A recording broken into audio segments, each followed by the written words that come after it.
Здравейте, слънчеви приятели! Аз съм Стефи. Радвам се, че отново сме заедно за слънчево споделяне. Днес, в деня на християнското семейство, 21 ноември 2023, искам да ви поздравя с тази прекрасна картина пъзел, която аз съм наредила, разбира се.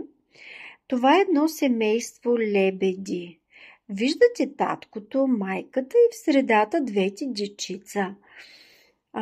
Това е едно много щастливо семейство. По какво си личи?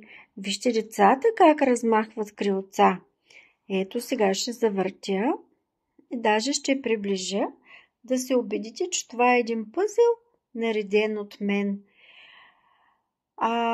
Обожавам да редя пъзели, а особено когато имат и такава прекрасна тематика. Пазете своите семейства. Жулинка и тя идва да поздрави всички лебеди. Жули, кажи здрасти, мамо, Жули. Жулинка, както виждате, тук е моята вълшебна кърпа, с която покривам пъзелите, защото Жулинка много ги обича. Сега гледа тук да си хапни, да си почисти краченцата. Да, като всички чисти хора и котки. Хигиена, скъпи приятели. Ето, вижте Жулинка какви ги върши.